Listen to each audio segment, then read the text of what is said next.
우리는 어릴 때부터 학교에서 도덕, 윤리라는 수업을 듣고 자랍니다. 그래서 그런 말을 하기도 합니다. 윤리, 도덕, 이 시험에서 100점을 맞기 위해서는 내가 하지 않을 것 같은 행동을 고르면 100점을 맞는다, 이런 말을 우스갯소리로 하기도 합니다.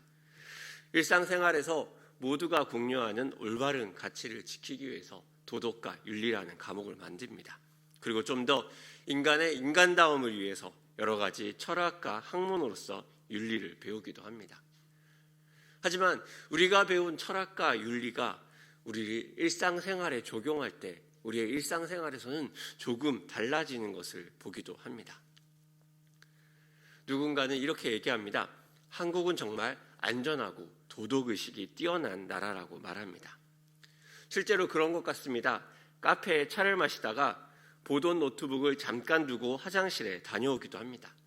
심지어 핸드폰을 테이블에 두고 화장실에 가기도 합니다. 그러면 외국인들이 이야기합니다. 그러면 노트북이나 핸드폰을 안 가지고 가냐? 신기하게도 한국에서는 그렇게 잠깐 두고 가도 아무도 가져가지 않습니다. 심지어 핸드폰을 놓고 가면 주인이 밖으로 뛰어나가 손님을 크게 외치면서 손님에게 핸드폰을 가져다 주기 위해 애를 씁니다. 소매치기도 많은 유럽에서는 상상도 할 수 없는 모습입니다. 신기하게도 다른 건 잘 안 가져가는데 이상하게 자전거는 우리나라가 진짜 많이 훔쳐간다고 합니다. 핸드폰과 자전거는 뭐가 다른 것일까요? 우리는 올바르게 살아야 할 것, 무엇이 옳고 그른지에 대해 배워야 합니다.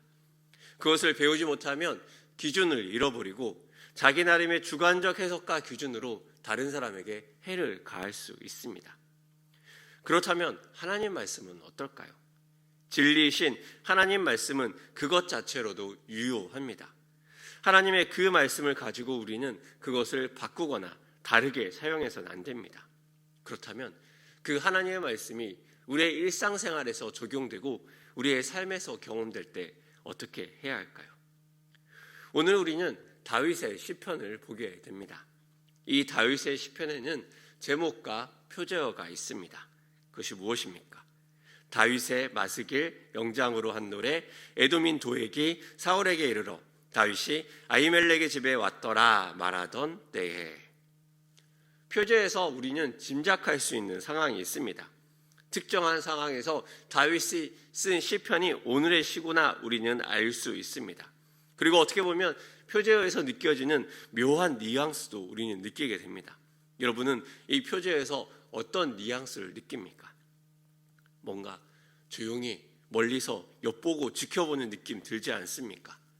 에돔인 도액이 사울의 궁으로 급하게 올라옵니다. 병사들이 가로막습니다. 무슨 일입니까? 그러자 도액이 말합니다. 급하게 사울 왕에게 전달해야 될 말이 있어.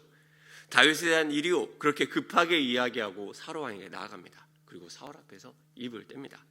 사울 왕이여, 다윗이 아히멜렉의 집에 왔나이다. 딱 이 순간 마치 영화 감독이 이야기한 것처럼 컷하는 소리가 들리는 것 같습니다. 그리고 하나님이 마치 각본이라도 쓰시는 것처럼 오늘 표제어의 제목을 답니다. 에돔인 도액이 사울에게 이르러 다윗이 아히멜렉의 집에 왔더라 말하던 때에. 다윗은 무엇을 이야기하고 싶으실까요? 그리고 오늘의 이 시편을 통해서 우리는 어떻게 말씀이 일상이 되는 삶으로 나아갈 수 있을까요? 오늘의 이 시편을 보다 더 잘 이해하기 위해서는 사무엘상의 내용을 우리가 이해합니다. 도대체 다윗이 아히멜렉의 집에 온 것이 왜 그리 중요한 일이며, 그리고 그것이 사울 왕이 알게 될 때 어떤 일이 일어났는지에 대해 우리는 알아야 합니다.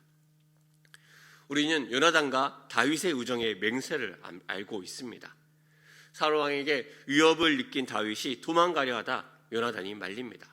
우리 아버지가 그럴 리 없다. 그래서 확인하기 위해 요나단과 사울이 만나고 다윗은 수풀에 숨어 있습니다. 그리고 아버지 사울의 본심을 알게 된 요나단은 다윗을 도망 보냅니다. 다윗은 도망가다가 제사장 아히멜렉에 이릅니다. 혼자 온 것을 이상히 여긴 아히멜렉이 이것저것을 묻지만 다윗은 얼버무립니다. 그리고 제사장 아히멜렉에게서 거룩한 떡을 먹고 배를 불립니다. 그리고 다윗이 죽인 골리앗이 쓰던 칼을 챙겨서 아히멜렉을 떠납니다. 아히멜렉은 사울의 장수를 접대하고 선대하였습니다. 그 모습을 사울의 목자장이요 이방인인 에돔 사람 도액이 이 모든 장면을 보고 있습니다. 자, 이제 장면이 바뀝니다. 다윗은 그렇게 사울에게 쫓깁니다. 아기스 왕에게서도 미친 척을 합니다. 아둘람 굴로 갑니다. 모압 왕 밑으로도 도망갑니다. 그러다가 선지자 갓의 지시에 따라 헤레스 풀에 이릅니다. 그리고 이 이야기를 듣고 사울이 노하며 반응을 합니다. 사울의 반응은 사무엘상 22장 8절의 말씀입니다. 너희가 다 공모하여 나를 대적하며 내 아들이 이새의 아들과 맹약하였을 때 내게 고발하는 자가 하나도 없고 나를 위하여 슬퍼하거나 내 아들이 내 신하를 선동하여 오늘이라도 매복하였다가 나를 치려하는 것을 내게 알리는 자가 하나도 없도다 하니. 사울의 입장은 무엇입니까? 사울은 자신의 아들에게 왕위를 주려고 했는데 자신의 아들이 다른 사람들, 자신의 신하들과 함께 힘을 합쳐서 마치 자신을 몰아내려 하는 것처럼 느낍니다. 사울의 입장에선 화가 나지 않습니까? 자신이 죽이려는 다윗이 유다 땅에서 멀쩡하게 돌아다니는데 아무도 이것을 알려준 사람이 없는 것입니다. 모두가 조용히 침묵할 때 그 침묵을 깨트린 사람이 바로 도액입니다. 그리고 그날 있었던 자신이 보았던 모든 일을 이야기합니다. 이 도액을 향하여 다윗의 시편은 날카롭게 소리칩니다. 1절의 말씀입니다. 포악한 자여, 내가 어찌하여 악한 계획을 스스로 자랑하는가? 하나님의 인자하심은 항상 있도다. 여기서 말하는 포악한 자가 누구이겠습니까? 혹격으로 부르는 주체가 1절과 4절에 같이 나옵니다. 포악한 자여, 간사한 혀여, 그리고 1절과 4절 사이에 인칭 대명사, 누군가를 부르고 지시하는 네라는 2인칭 명사가 사용됩니다. 즉 포악한 자, 간사한 혀를 가진 너, 그 사람을 1차적인 대상으로 삼고 이야기합니다. 그 포악하고 간사한 사람이 하는 일이 있습니다. 그리고 이 일은 6절에서 의인으로 대비되는 사람과 또 함께 비교됩니다. 1절에서 5절까지의 악인과 6절에서 9절까지의 의인을 향한 대비가 나옵니다. 다윗이 묘사하는 악인의 특징은 무엇입니까? 그는 악한 계획을 가지고 있습니다. 그 악한 계획은 하나님의 공의와 사랑과는 거리가 있습니다. 오히려 남을 해치는 말을 하고 거기에 보태어 거짓을 말하는 것도 서슴지 않습니다. 게다가 자신이 계획한 악한 계획을 이루기 위해서 간사나 꾀를 쓰는 것도 서슴지 않습니다. 이런 악인에게 예비된 하나님의 심판은 무엇입니까? 오늘 본문 말씀의 5절의 말씀입니다.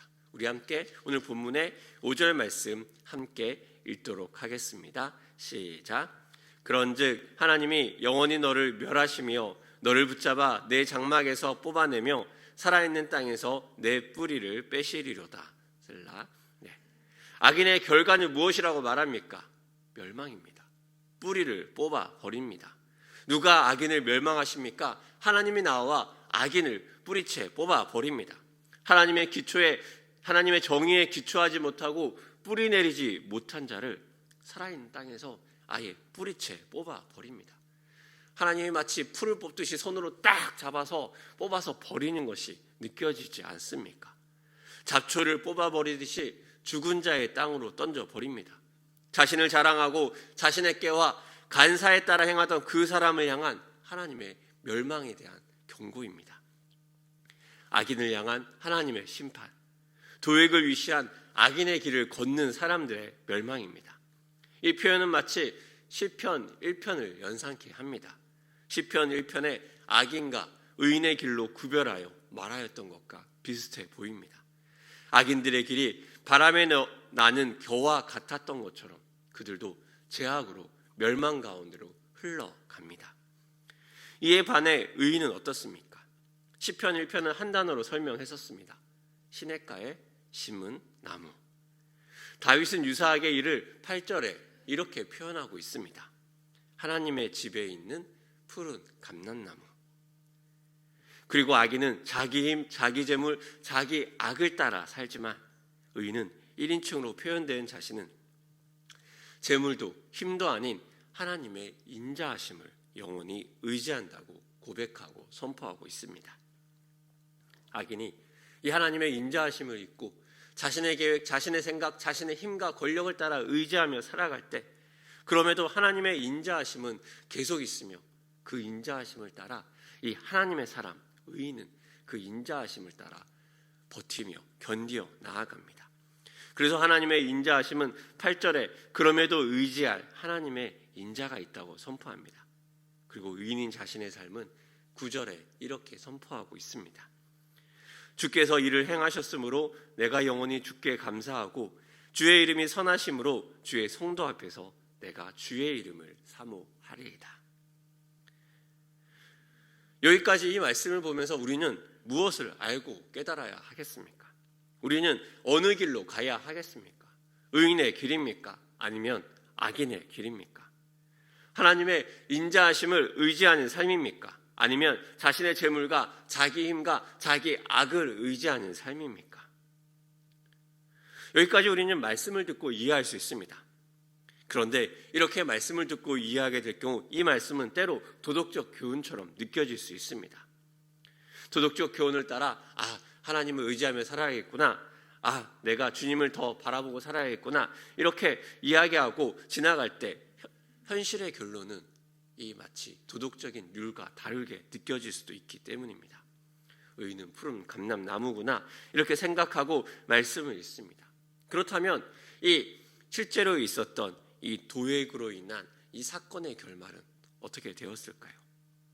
이 사건의 결말은 사무엘상 22장 18절 19절에 나옵니다. 왕이 도액에게 이르되 너는 돌아가서 제사장들을 죽이라 하매 에돔 사람 도액이 돌아가서 제사장들을 쳐서 그날에 세마포 에봇 입은 자 85명을 죽였고 제사장들의 성읍 노베 남녀와 아이들과 젖 먹는 자들과 소와 나귀와 양을 칼로 쳤더라. 이 도액이 듣고 일러 바침으로 말미암아 일어나는 결과는 무엇입니까? 도액이 들어가서 제사장들을 치고 세마포 에봇 입은 사람 85명을 죽입니다. 그것으로 끝나지 않습니다. 제사장의 성읍 노베 남녀와 아이들 젖 먹는 자들까지 치며 심지어 소와 나귀와 양까지 칼로 칩니다. 이 말씀을 듣고 이제 이 현실을 겪는 그 당시의 사람들은 어떤 기분이 들겠습니까? 악인의 길이 있고 의인의 길이 있는데 악인의 길이 분명히 망하는 것처럼 우리는 알고 있는데 이 현실에서는 제사장들이 죽어 나갑니다. 말씀이 틀렸던 것일까요? 도액이 의인이고 다윗이 악인일까요? 아히멜렉 가문의 남자 제사장들이 죽임을 당합니다. 심지어 제사장들의 성읍 노베 아이들과 젖먹이까지 죽임을 당합니다. 제사장으로 평생을 하나님을 섬기며 하나님 앞에 섰던 의인들, 그들이 제사장 아니겠습니까? 우리가 열심히 도덕 윤리의 수업을 듣는 것처럼 머리는 알지만 때로 그 상황에 처하면 우리는 갈등을 겪게 됩니다. 우리가 기대한 의인과는 다른 악인의 길을 선택하고 그로 인한 죄책감에 우리는 시달리기도 합니다. 그렇다면 이 말씀이 현실에서 다르게 적용되는 것처럼 느껴지는 이 상황 속에 말씀이 일상이 되는 삶은 어떤 모습을 띠게 될까요? 우리는 다시 기본으로 돌아와야 됩니다. 이렇게 뭔가 현실의 괴리감을 느낄 때 혼란이 왔다고 해서 하나님 말씀이 진리가 틀렸겠습니까? 절대 아닙니다. 하나님 말씀은 진리이고 진리이기에 틀리지 않습니다. 그렇다면 이 말씀을 현실과 괴리감을 줄이기 위해서 어떻게 해야 될까요? 하나님이 틀리지 않다면 틀린 것은 우리입니다. 우리는 여기에서 말씀이 주는 그 방향성을 보아야 합니다. 우리가 말씀을 순종하고 하나님 말씀을 붙잡는 이유는 무엇입니까? 그것은 이 땅에서 고통을 당하지 않기 위함이 아닙니다. 고통을 당하지 않기 위해서 하나님 말씀에 순종하는 것이라면 하나님 말씀은 때로 틀리게 보일 수 있습니다. 평생을 제사장으로 살아온 아히멜렉 가문은 아비아달 혼자만 살아남게 됩니다. 처참합니다. 오히려 바람에 나는 겨와 같이 느껴지는 것이 아비아달의 삶처럼 느껴집니다. 그렇게 눈에 보이는 결과를 따라 사는 삶은 하나님 말씀에 순종하는 삶, 하나님의 뜻을 따르는 삶과 달라질 수 있습니다. 오히려 때로는 이러한 모습이 이 결과만을 보고 따라가는 삶은 때로는 기복적일 수 있고 기복적이기에 더 위험할 수 있습니다. 다윗은 어떻습니까? 이 시편을 쓰고 시편대로 살지만 그는 이후로도 계속 사울의 위협을 받습니다. 악인의 위협을 받습니다. 그럼에도 그가 악인의 길이 옳다라고 이야기하지 않습니다. 그리고 그는 악인의 길을 따르지 않습니다. 그리고 그는 악인인 사울을 죽일 수 있는 여러 번의 기회를 그 자신의 힘과 능력을 의지하지 않습니다. 그는 하나님을 의지하고 주님을 선택합니다. 그 이유는 무엇입니까? 그렇다면 하나님 말씀이 우리 일상에서 어떤 힘을 가지고 있습니까? 이 시편에서 계속 나오는 하나님의 인자하심은 헤세드입니다. 우리는 그 헤세드를 들어보지 않았습니까? 공동체를 버리고 떠난 나오미의 인생에 대한 하나님의 헤세드가 있었습니다. 그리고 그런 나오미를 붙들고 돌아오는 룻의 헤세드도 있습니다. 그리고 그런 룻을 버리지 않던 보아스의 헤세드도 있습니다. 그리고 그런 보아스의 가문을 향한 하나님의 헤세드가 있습니다. 이 헤세드가 믿음을 이어가며 이 헤세드를 통해서 하나님의 마음이 어떠한지 사람들에게 더 경험하게 합니다. 말씀이 일상이 되는 삶도 그렇지 않겠습니까? 하나님을 붙들고 삽니다. 말씀과 일상, 현실의 괴리감을 느낍니다. 그럼에도 불구하고 하나님을 의지하며 하나님을 선택합니다.